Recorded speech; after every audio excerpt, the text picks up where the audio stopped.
Alam niyo, napakarami po nating ipagpasalamat sa buhay po natin.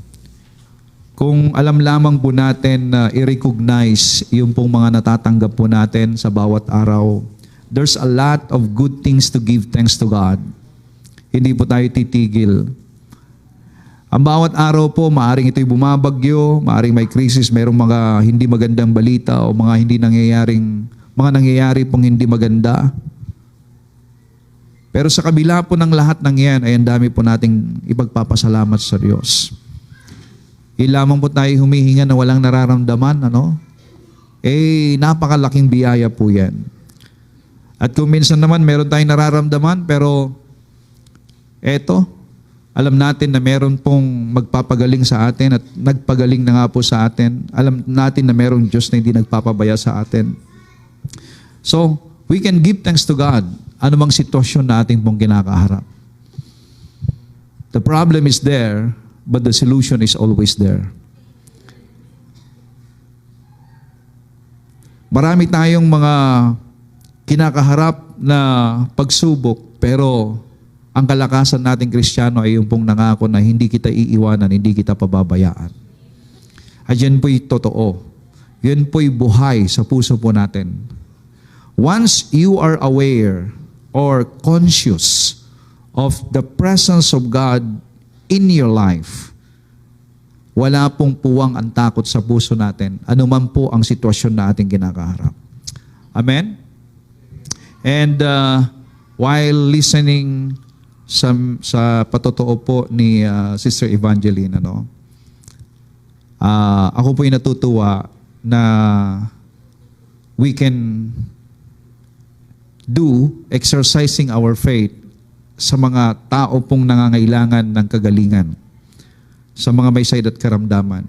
Alam niyo ba na yung simpleng action natin that when we lay our hands to the sick, huwag mong tingnan ng sarili mo na parang hindi ka kwalipikado o hindi ka pa ganun kaalalim sa pananampalataya o hindi ka ganun karunong sa Biblia. Huwag mong tingnan yung mga negatibing yun, kundi tingnan mo, the moment you receive Christ, you are a child of God. And God is with you. Hindi po si pastor lang ang sinasamahan ng Diyos. Hindi po si bishop lamang o yung mga worship leader, kundi bawat mananampalataya. Ang pagsama po ng Diyos ay hindi po yung pagiging pastor ng isang tao. Hindi po yung pagiging worship team or music team or yung pagiging matagal na. Ang sinasamahan ng Diyos ay sila na nagpahayag na si Jesus ang kanilang Panginoon at tagapagligtas. So, ibig sabihin, kahit ikaw ay bagong mananampalataya lamang, the Lord is with you. At tumatatag, tumitibay, yung pong pagsampalataya ng isang tao kapag alam niya na ang Diyos ay nasa kanya at nai-exercise po niya ang kanya pong pananampalataya. So habang ako po'y nagiginig, the Lord impressed unto me that I have to teach everyone exercising and walking on their faith by praying everyone na merong pangangailangan. Kaya yan po ay sakit karamdaman, they need God. Kaya yan po ay financial na pangangailangan, they need God. He is our provider. Kaya yan po ay mga merong problema sa pamilya, they need God. He is the fixer. Fixer, Siya po ang magpifix. Siya po ang mag-aayos ng buhay. Sa mga nagugulimihanan, walang pag-asa, God is our hope. Sa mga walang kapayapaan, the Lord is the Prince of Peace. At lahat ng nakikinig sa atin, kailangan maunawaan na anumang problema ng tao, si Jesus ang solusyon. At kailangan nating maging matibay at matatag dito po sa katotohanan ito. Whatever the needs of men, Christ is the answer. And God can use you to manifest the answer to every man's problem. Kaya nga po tayo pong mga mananampalataya ay dapat unang-una na magpakita ng kapanatagan ng loob na anuman pong problemang dumarating sa atin, tayong Kristiyano, kung anong problema ng mga hindi sumasampalataya at meron din tayong the same na problema, dapat maipakita natin, meron tayong kapanatagan, meron po tayong kapayapaan, sapagkat alam natin na merong solusyon sa problemang kinakaharap natin. At hindi po tayo matakot katulad ng mga taong walang pagkilala sa Lord. Hindi po tayo dapat magkaroon ng panicking. We're not panicking. Parabang hindi natin alam kung ano mangyayari. God is there. And God is always on time. Amen? Praise God. Palapakan natin ang Diyos natin. So, ihanda po ninyo yung sarili nyo dyan sa mensaheng yan at gusto ko po, kahapon kasi sa amin pong pinuntahan, ang dami pong may sakit. Nung dumating po ako sa isang kapatid na sabi ko, anong sakit mo, sister? Ang dami niyang sakit na sinabi. Naiyak ako kasi di ko na may memorize kung ano po yung mga sinabi niya. Umiyak na lamang po ako lamang. Sabi ko, ang dami pong mga may sakit. At ikaw po ang solusyon. They have money. They have money. Ang abundant life po na binibigay sa atin ng Panginoon ay ma-enjoy po natin ang buhay dito sa lupa na para tayong nasa langit. So, lumapit yung isang kapatid na naipag-pray din at ang sabi niya, Pastor, anong araw po kayo nagpapagaling sa inyong church? Yun ang tanong. And you know, I was so challenged. Ibig sabihin po, dapat bawat pagtitipon natin, kung sinong may sakit, kung sinong may problema, matanggap nila ang solusyon sa bawat pagtitipon natin. Kaya nga po kayong mga music team, we're not just entertaining here. Make it sure that you understand your role as a worship team or worship leader. Pag sinabi mo kasing leader kayo, you are leading the people to worship God.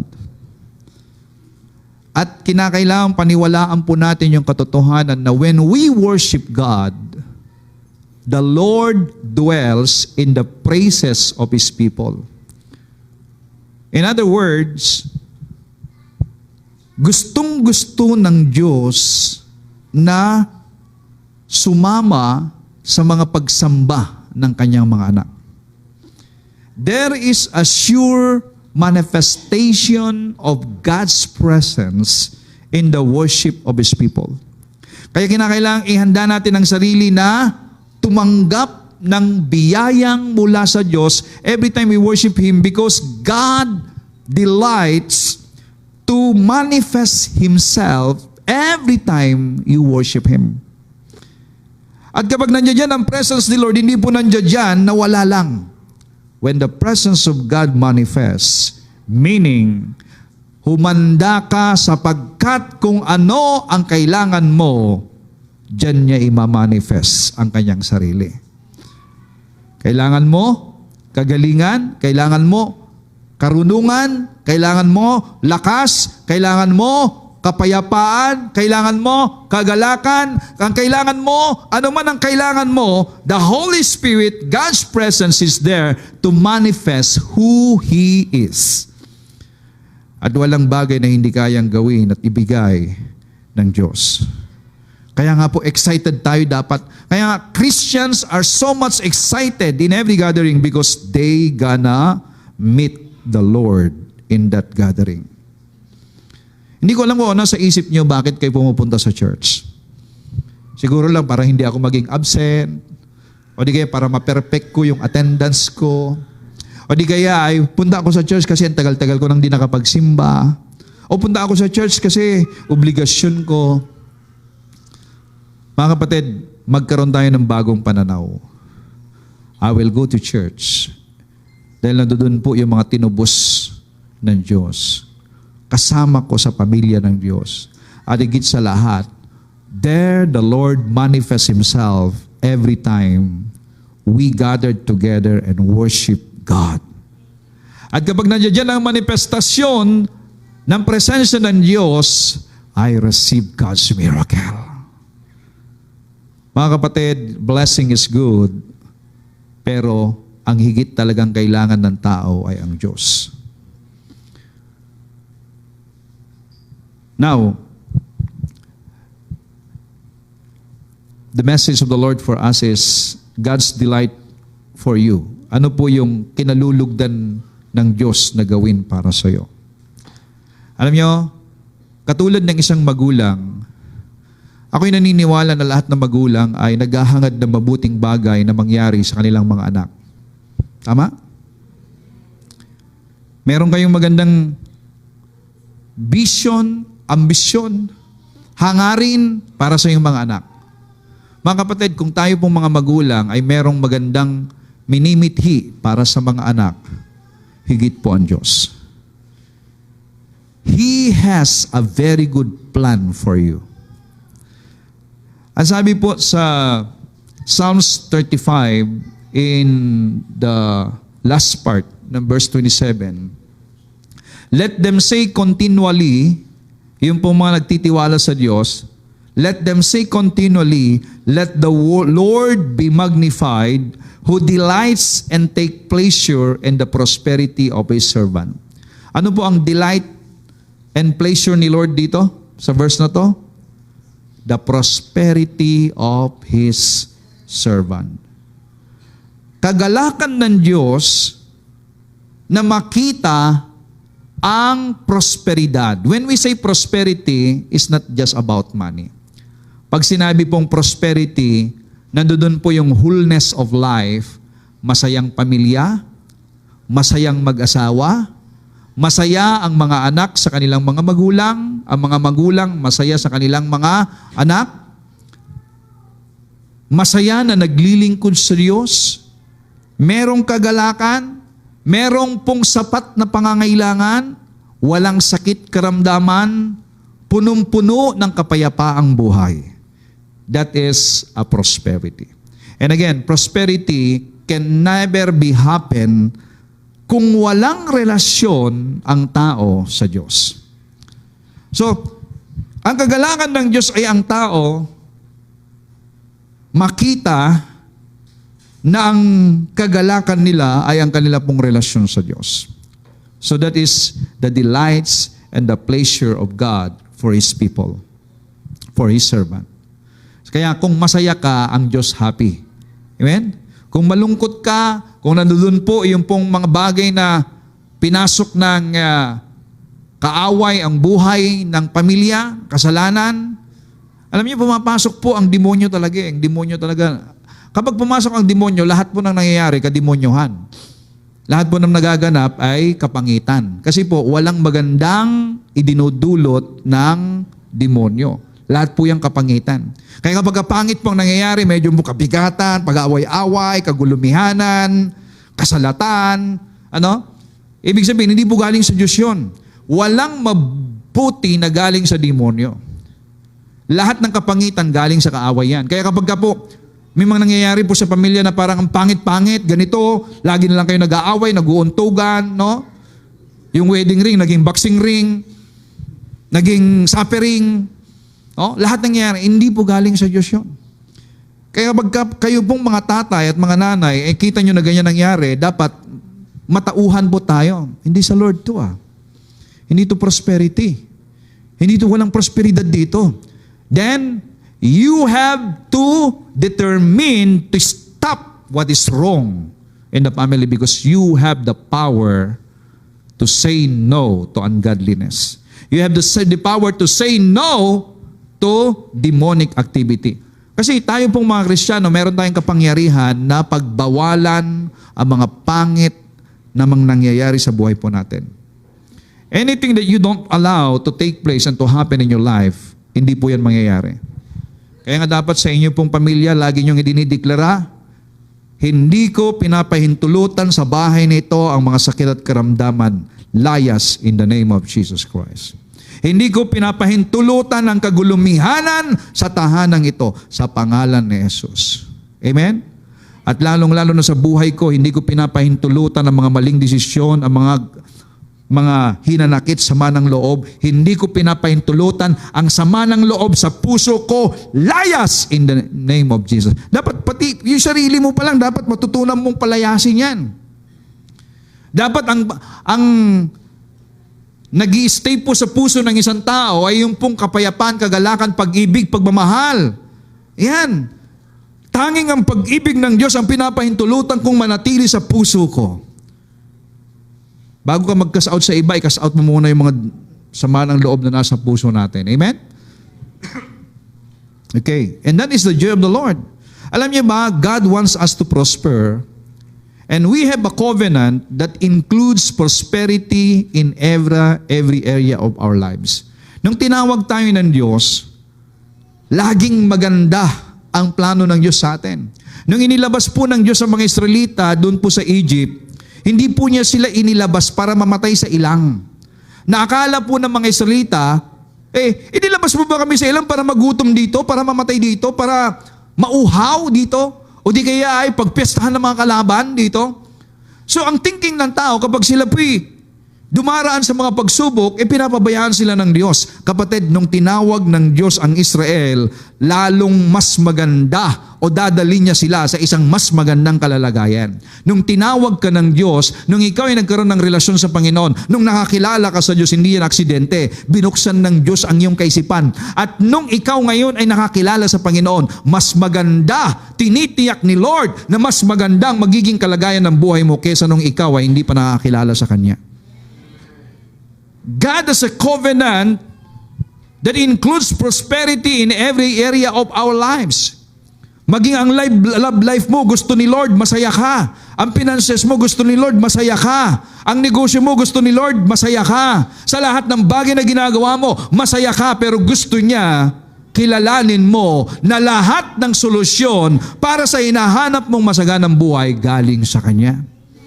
Sa Kanya magmumula. Hindi natin ginagaya ang mundo na ang kagalakan nila at kasayahan nila at prosperidad nila ay parang galing sa mundo. Manggagaling sa kanilang sariling kalakasan at karunungan. No, it's a big no. And God is pleased when you prosper. Natutuwa po ang Diyos kapag ikaw pa'y sumasagana. Natutuwa ang Diyos kapag ikaw'y lumalago. Natutuwa ang Diyos kapag nakikita niya ikaw ay nagbabago. God is pleased. He wants to see you succeed. God wants to see every Christian successful. Hallelujah. Ang sabi nga niya sa 3 John verse 2 is this, I pray, beloved, that you may prosper in all things. How many? Prosper in what? All things. Lahat ng bagay.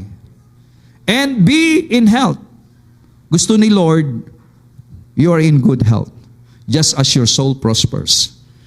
So in your soul, there's prosperity when you're hearing the Word of God. At gusto ni Lord, even in your health, ay prosperous ka.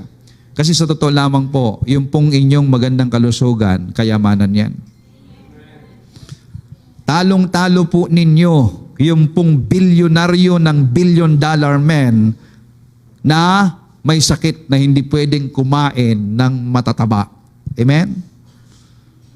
Hindi pwedeng kumain ng ng mga pagkain kinakain ninyo. Tayo, grabe. Kahit anong kainin mo, pwede. Diba? But you have to take care of yourself. You are a steward of yourself. Kapag iniingatan mo sarili mo, you are honoring God. Why? Because your body is a gift of God for you, at sino mang nag-iingat sa mga bagay na regalo ng Diyos ay Kanyang pinapupurihan ang nagbigay. You must know how to take care of that body. And God wants us to be in good health and to prosper in everything. Now, paano po tayo nagkakaroon ng prosperidad? God's power for you, for us to succeed is the gospel of Christ. Sabihin nga natin, the gospel of Christ. Meaning, hindi po natin inihihiwalay ang mabuting balita mula sa Panginoong Jesucristo na siyang kaugnayan o may kaugnayan, or should I say, siyang pinagmulan ng lahat ng tagumpay po natin. We Christians, especially tayong nasa ilalim ng biyaya, ay hindi natin iniaalis na ang dahilan ng lahat ng tagumpay na meron tayo, lahat ng prosperidad na meron tayo, ay dahil sa tinapos na gawa ng Panginoong Jesucristo sa krus ng Kalbaryo. Ang lagi nating nasasabi, without the finished work of Christ, we are nothing. Without the finished work of Christ, we cannot succeed. Without the finished work of Christ, hindi tayo magkakaroon ng prosperidad na buhay. But with Christ, with His finished work, all things, good health, prosperity, wisdom, everything that we have, we receive because of Him. Kaya lagi nating sinasabi, all of Him and none of us. At yan ang dahilan kung bakit tayo nakakapagpuri. Lord, thank you. And Lord, we praise you. Lord, we glorify your name. Lord, we serve you. And not only that, we proclaim to the whole world this goodness of the Lord. Romans 1:16, I am not ashamed of the gospel of Christ, for it is the power of God. Sabi nga natin, power of God. Unto what? Salvation to everyone that believe, to the Jew first and also to the Greek. Now, ano po yung power of God? The gospel of Christ. Ano po yung gospel of Christ? The power of God. The power of God unto what? Unto salvation. And now, what is that salvation? Okay? Yung highlighted po dyan, dapat maging malinaw sa atin. The gospel of Christ is the power of God. And that gospel of Christ is the power of God unto salvation. And what is that salvation? Salvation is soteria in Greek. Nang ibig sabihin po ay soul safety or salvation from eternal punishment. Pag meron kang salvation, you are saved from eternal punishment. Kaya nga po, tayo na merong kaligtasan at peace tayo. We are no longer be punished. We have eternal security. We have eternal life and we are no longer be punished. Hindi na po tayo parurusahan pa. Masaya po ba kayo doon? Masaya ba kayo na kayo ay meron ng buhay na walang hanggang kay Kristo? So, that is salvation. Also, it includes deliverance. Pag sinabi pong deliverance, you are transferred from one place to another. Pag sinabi nating deliverance, tayo dati nabubuhay sa kadiliman, pero ngayon, tayo ngayon ay nasa liwanag. So salvation means we are delivered from the power of darkness and now we are living in the kingdom of light. Bagamat parehas pa rin yung address natin dito sa mundo. Yung address mo hindi nagbago nang ikaw ay tumanggap sa Panginoon. Kung ikaw ay tagapahinga, pahinga ka pa rin. Maaaring nagbago ka naman ng lugar, pero nasa mundo ka pa rin. Okay? Walang nakita na pagbabago sa physicality. Pero in the spirit, nag-iba ang ating kinalalagyan na kaharian. Mula sa kadilimang kaharian, tayo po ay nasa liwanag. And that is salvation. Kaya nga po, ikaw na anak ng Diyos ngayon, wala ka na sa kadiliman, ikaw ay nasa liwanag na. Sabihin mo sa katabi mo, wala ka na sa kadiliman, ikaw ay nabubuhay sa kaliwanagan. Kaya sabihin mo sa kanya, magliwanag ka. And then tanungin mo sa kanya, maliwanag ba? Oh, yan. Okay? Salvation. That is salvation. So you are now saved. Yung dati mong ginagawa, wala na yung patay na yun. And salvation also means preservation. Pag sinabi pong preservation, ano ba yung preservation? Hindi ka na masisira. Wala nang kasiraan sa'yo. Hindi ka na rin pwedeng siraan ng iba. Kahit siraan ka ng iba, you are preserved. Hello? Kung ano sinasabi nila, yun ang sinasabi nila. Wala akong pake sapagkat ang sabi ng Diyos sa akin, mahal niya ako. Amen? We are no longer defined by the opinion of people. We are defined by the opinion of God for us. I am saved, and now that I am saved, I am preserved. I am in good health. Yan. Kaya nga po, kailangan ating pong ipahayag, because I am saved, I am in good health. And I am, meaning, prosperity. So kasama po yung salvation, prosperity. And shalom, life. Shalom means peace.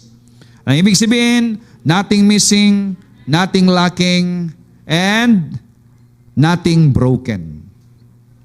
You are not broke, no missing, and no lacking in your life. It is a wholeness of life. That is salvation. So ano pong kapangyarihan ng Diyos para po sa kagalingan, para po sa magandang kalusugan, para po sa prosperidad, para po sa kalayaan, para po sa buhay na walang hanggan, para po sa wholeness of life. Ano ang kapangyarihan ng Diyos? It is the gospel. And praise God, we are now in Christ. Therefore, we have all of this. Kaya lagi mong sinasabi, lagi mong sasabihin, I am no longer be punished, I am delivered, I am preserved, I am in good health, I am prosperous, and I have the shalom life, the wholeness of life, because I am in Christ. I am saved, and I am forever saved in Christ Jesus. Amen. Hallelujah. In Galatians 3:13, poverty is a curse. Mga kapatid, poverty is a curse. Sumpa po yan.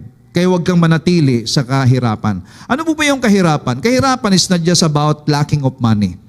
Kundi, ang kahirapan po ay yung pong magulong pamumuhay. Kaya dapat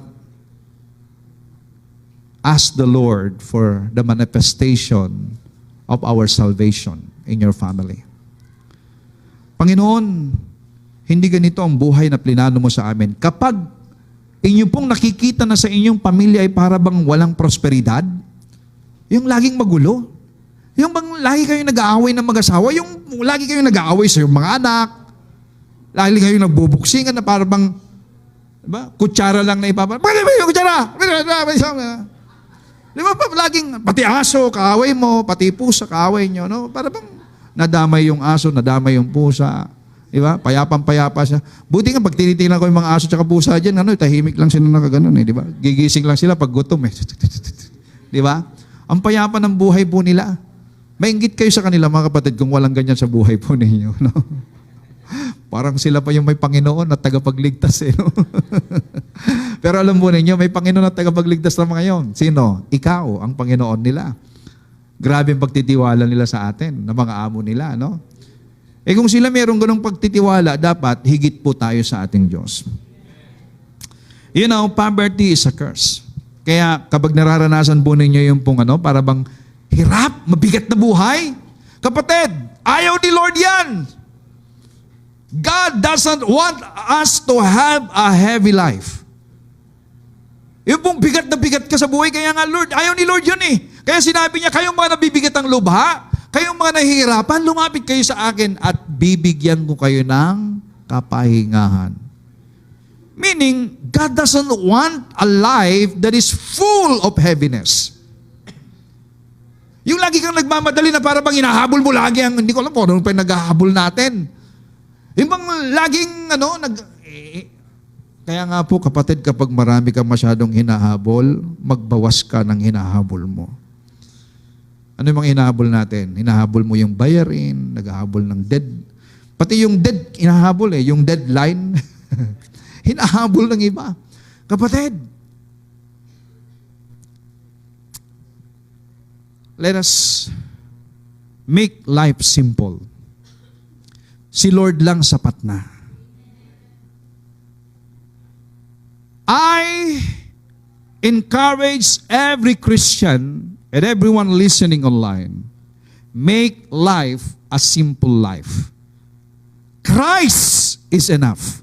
And Christ must be the first and the priority of our lives, and Christ should be our joy in our life. Hindi po yung naghahabol tayo ng napakarami po dito sa mundong ito. At dahil sa dami ng inahabol ng tao, nawalan sila ng time sa Diyos. Just make it simple. Ngayon, kung napasubo na, pastor, napasubo na ako eh. Nandiyon na kami. Ang dami na namin nakuhang bayarin eh. Ang dami na namin nakuhang mga dapat na activity ganito eh. Then, kung ano yung dapat na bawasan, bawasan. At kung merong dapat na bayaran, bayaran mo. At pag nabayaran, make it life simple, kapatid. Ang sarap kaya ng matulog. Alam niyo, meron pong isang kaibigan, sa tingin mo sa kanya, grabe ang yaman. Pero ang sabi niya, buti pa kayo nakakatulog. At yan ang tunay na kayamanan, yung ang sarap ng tulog mo. Sabi ko naman sa church nga namin, kahit na nakaupo, tulog eh. Grabing yaman nun. Grabing kapayapaan nun. Amen? Ayan lang, simpleng buhay lang. At ang simpleng buhay, si Kristo ang kanyang buhay. Nagtitiwala siya sa Diyos. Amen! And Christ redeemed us from that curse. Alam nyo, curse is not from, yung curse is not from God actually. Kaya nga, Christ redeemed us from the curse. Christ paid the full price to set us free from the curse of the law. Kaya nga tayo tinanggal ng Diyos doon sa ilalim ng sumpa eh. At ilalim ng batas kasi ayaw ni Lord na tayo nabubuhay sa sumpa. Hello? Ang mga Israelita na binigyan ng Diyos ng mga batas, kapag hindi mo nasunod yung mga batas, may sumpa. Basahin ninyo ang Deuteronomy 28. Pag sinunod nyo mga to, ang lahat ng pagpapalang ito'y darating sa inyo. Pero pag hindi nyo sinunod, ang mga sumpang ito'y darating sa inyo. Sabi naman ng mga Israelita, Amen! Grabe, gusto nila masumpa. Akala nila kaya nilang sundin yung batas. At yun ngayon ang ginamit ng demonyo. Tuwing pagkakamali mo, sabi ngayon ng demonyo, tingnan mo, nakasulat, nasusulat, at iyong sinuway ang batas. Di guilty ka ngayon. Amen? Tayo ngayon tinanggal ng Diyos doon. Ano ngayon ang guide natin para sa morality? Anong guide natin ngayon para sa mabuting buhay?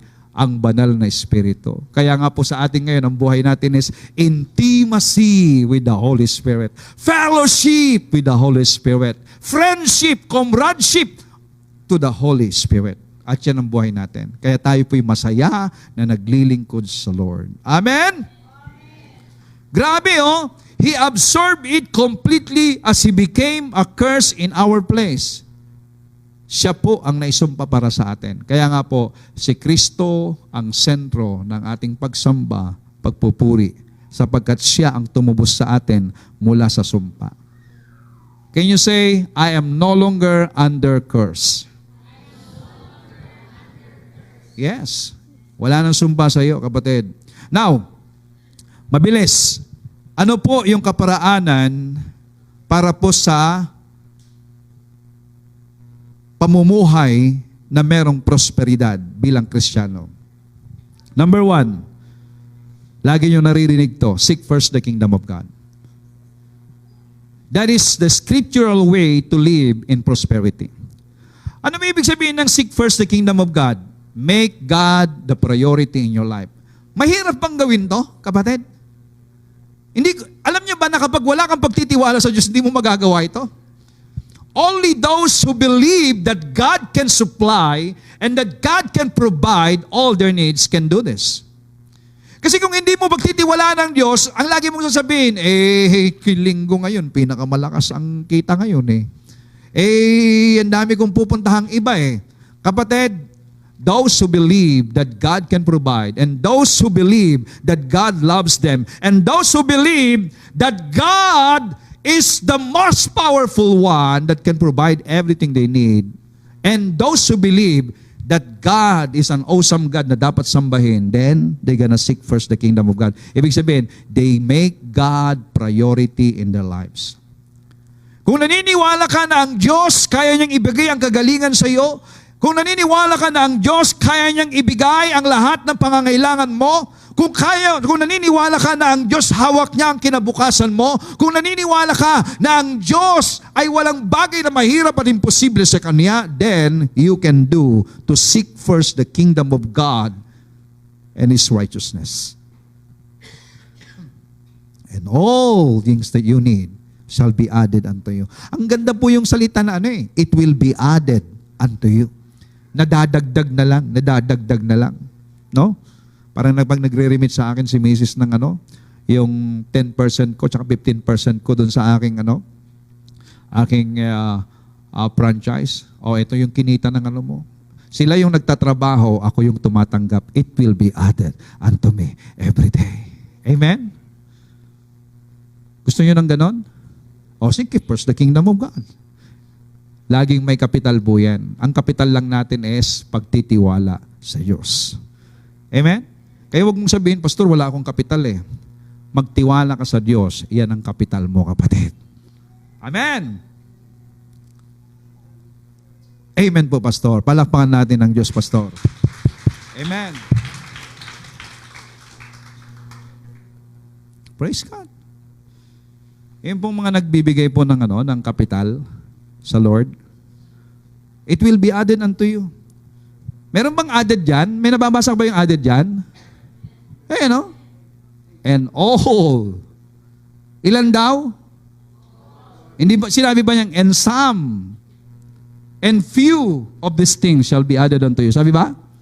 And some of these things shall be added unto you. Sabi ba? No. All these things shall be added unto you. Ay, ibig sabihin po, kapatid, meron pong kondisyon. First, ang Lord sa buhay natin. God's financial system doesn't work the same way that the world system work. Iba po ang sistema ng mundo sa sistema po ng Diyos. Yan po ang ilagay ninyo sa isip ninyo, mga Kristiyano. We are living not in the system of the world, but we are living in the system of God. Sabihin natin, I'm living in the system of God. At ang sistema po ng Diyos ay ito, pananampalataya. We are walking in faith and we are walking by faith. That is Christian's system and God's system. Ang sistema ng mundo is they have to work for themselves. They have to do for themselves. They have to do just to put themselves in priority.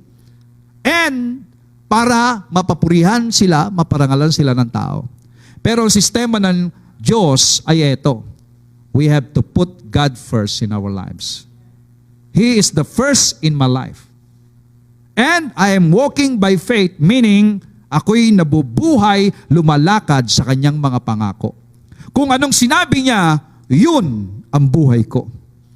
And we are not competing to the world. We are in this world believing that God will provide. As we do our service, as we do our work, as we do our business, we put our trust in the Lord. At dito natin may papatotoo, ang Diyos ang kumikilos sa buhay po natin. Amen? Okay. God's kind of prosperity result from faith. Number 2, for success is this. Meditate the Word of God. Pastor, sa meditation ba, meron bang prosperidad na mangyayari? Well, why we need to meditate the Word of God? According to Joshua chapter 1 verse 8, keep this book of the law always on your lips. Meditate on it day and night. Day and night, ha? Hindi mo once a day. Day and night. Paano pa magagawa ito ng isang mananampalataya? Busy po siya. Once a week nga, hindi magawa eh. Pero sabi po rito, day and night, so that you may be careful to do everything written in it. Ibig sabihin po yung do, so that you can do, meaning so that you can believe. Para manatiling buhay sa puso mo, you can believe what the Word of God is. What the Word of God says. Kasi kapag naniniwala ka, it will give you an energy and excitement to act on what the Word of God says. Hindi mo kasi magagawa na merong excitement ang isang bagay na sinasabi ng Diyos kung walang pananampalataya. Kaya kinakailangan, you have to hear again and again. At ang sabi rito, yung highlighted, then you will be prosperous, you will be wise, and successful. Wow. So there is always a connection, kapatid. Kapag ginagawa ng isang mananampalataya ito, ibig sabihin, may bibigay niya ang papurian sa Diyos kasi, yung wisdom ko na yan, yung aking pong naisip na yan, galing sa Diyos yun. Kasi lahat naman po ng pag-angat at pag-unlad ng buhay ng isang tao dito sa mundong ito ay galing po sa magandang idea. Tama? So, we must recognize that God's idea is our success. God's idea is our prosperity. And if that's so, we can say, all glory to Him forevermore. Glory to God. And number 3 is this. Paano po tayo? Ano pong paraan ng Biblia para tayo po yung may mag-success? Ano yung number 1 kanina? Seek ye first. Pangalawa, meditate the Word of God. His promise. Believe in the promise of God. And then, number 3 is this. Learn to honor or glorify God with your wealth. In every income you have. Hindi yung ganito na, kasi ganun ginagawa ng iba pastor, sige. Pagka po ako'y sumweldo o kumita, tanggalin ko muna po yung lahat ng expenses ko, pastor, ha? Tsaka yung mga bayarin ko, pastor, ha? Negative, wala talagang matitira, pastor. Ganun po ba ang dapat? Paano? Kapag tinanggal mo lahat ng mga expenses mo, wala talagang matitira dyan. Dami pang utang sa tindahan, dami pang utang kay Ate Puring. Sa Pure Gold. Si Ate Puring, sa Pure Gold yun, di ba? Ang daming mga lahat. Hinati-hati mo para sa lahat. Yung sa credit card, sa debit card, sa everything, lahat, yung kapitbahay, sa tindahan, wala natira talaga O para sa akin pa. Di ba? Wala talaga pagka ganon. Honor the Lord in every increase. Bawat dumarating sa inyo, unahin mo, Lord. Ang magsasaka po na marunong, kapag siya po'y umaani, tinatanggal niya muna yung pinakamainam, yung pinakamaganda. Diba? Tinatanggal niya yan.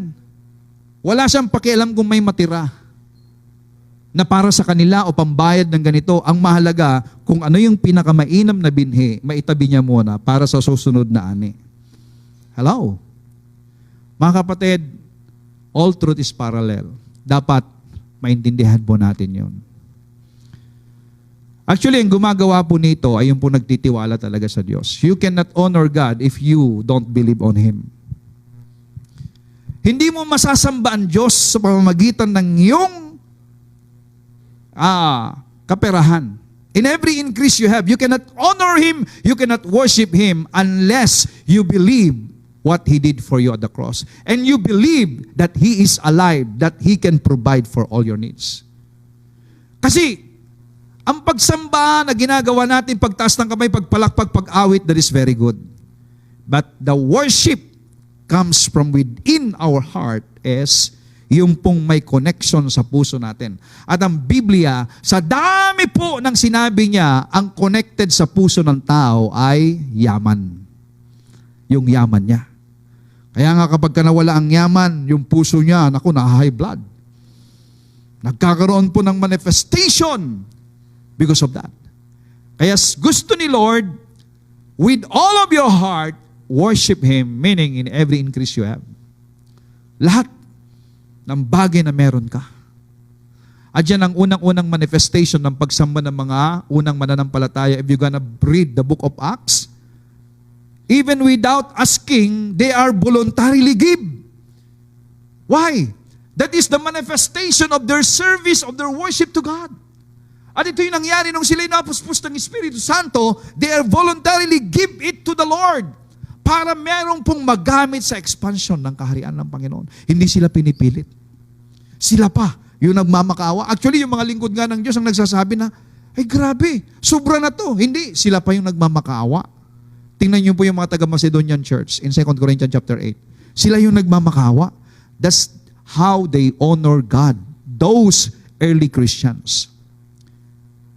At ako'y naniniwala that in these last days, because we are living in the last days, na darating po yung ganyang espiritu sa mga mananampalataya sa panahon natin. Because you must hear this, in these last days, people are greedy. You know what greedy means? People want to take something for themselves. Gusto ko to, para sa akin, to, para sa akin, para sa akin, para sa akin.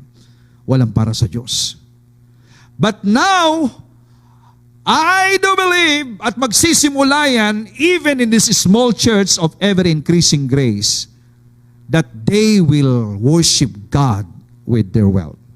At ito po yung mangyayari sa atin, and I tell you, makikita natin ang manifestation ng pangako ng Panginoon.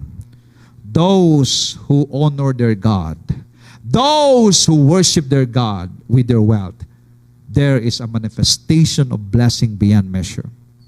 Pero alam po ninyo, para sa akin, yun lamang pong ginawa ng Panginoong Yesus doon sa krus, hindi na natin kayang bayaran at tumbasan. Nagbibigay ako for the expansion of the kingdom. Nagbibigay ako to worship God, and not sa balik, kundi because I worship God.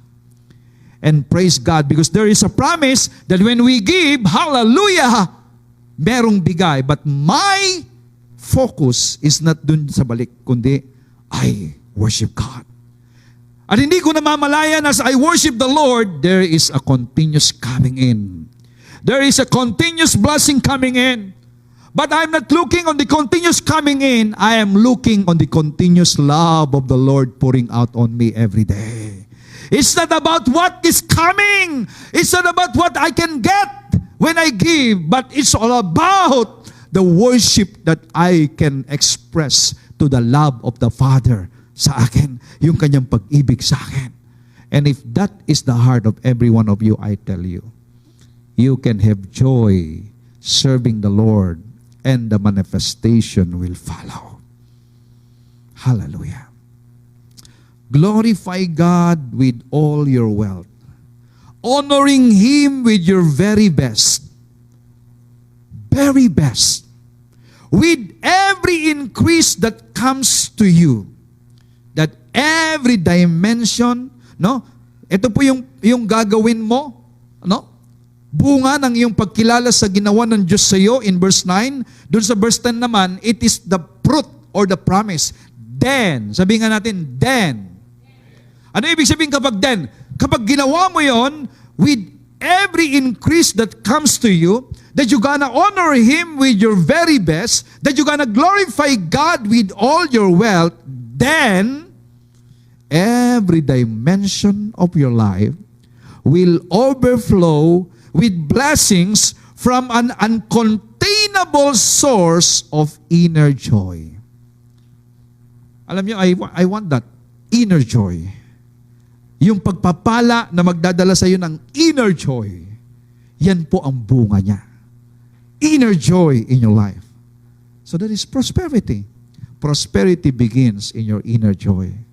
Kaya nga po, lahat ng bagay na tinatanggap natin mula sa Diyos, yung action natin, that is the manifestation of what you receive. Nagmamanifest the way you worship the Lord. Yung bagay na tinanggap natin sa Panginoon. Mga kapatid, sobra-sobra po ang pag-ibig ng Diyos sa atin. Sobra-sobra po ang pagbibigay niya ng pagpapala sa atin. Sobra-sobra ang pag-ibig ng Diyos. Kaya wag nating sabihin na, paano na lang kinabukasan ko kung bibigay ko to? Paano na lang kinabukasan kung ganito? Kapatid, kahit wala. I really love the testimony of the Korean brothers. Kahit walang-wala na kami, hindi pwedeng wala kaming maibibigay sa Diyos. Ang sabi ng Deuteronomy 26 verse 2, each of you must place in a basket the first part. Anong part daw? Anong bahagi? Hindi yung last part or leftover, ha?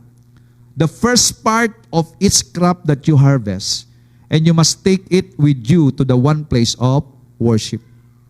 Kaya yung ginagawa natin that every time we come here and we put it in a basket, this is what the Bible says. No? We're giving our offering to God. Actually, hindi lamang po every time na meron tayong gawain.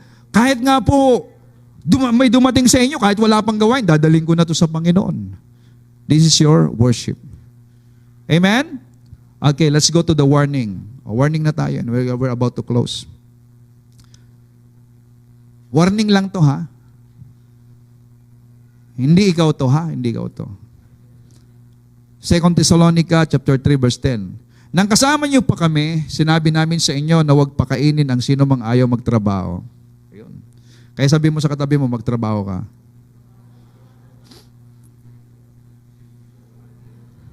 Ay, ayaw pakainin ang trabaho. Binabanggit namin ito. Grabe, nababalitaan nila Pablo. Apostle Paul, nabalitaan mo ba dito sa Candelaria may tamad? Ay, wala. Sabi niya binabanggit namin ito dahil may nabalitaan namin. Aba, nakakarating sa langit, ha? Nang ilan sa inyo ay tamad, ayaw magtrabaho. At walang ginagawa kundi mag-cellphone. Ay, hindi. Wala mo mata ko, no? Ay, ito mas matindi. Walang ginagawa kundi makialam sa buhay ng may buhay. Chismosa. Grabe. Nakakarating sa langit yan. Naku, wala. May anghel na tagapagdala po ng balita. No? Birihin mo yan. Makikialam sa buhay ng may buhay. In verse 12, kaya, grabe, ni-rebuke. In the name of Jesus Christ, sabi niya ganon, mahigpit naming inuutusan ang mga taong ito na maghanap buhay at huwag makialam sa buhay ng iba. Yan. Ang dami-dami nating dapat gawin yung buhay pa ng iba pinapakialaman, no? Di ba? Pag-uusapan nyo, lang hirap-hirap na ka ng buhay, nag-anak na naman. Ito, ayan, hindi na nga mapakain ng isa. Paano niya mapapag-aral lahat yan? Bakit mapakikalaman yung buhay nila? Ba't ka na-burden sa buhay nila? Hello, hindi ka naman nagbibigay. Hindi naman nagbubuhay sa kanila. Amen? Kaya sabi mo, huwag mong pakialaman ng buhay ng kapitbahay mo. Go on your way. Okay, Kawikaan 13:4. Ang sabi sa Kawikaan, ang tamad, sabi nga natin, ang tamad, ayan, ano daw? Ay nangangarap, ngunit hindi natutupad.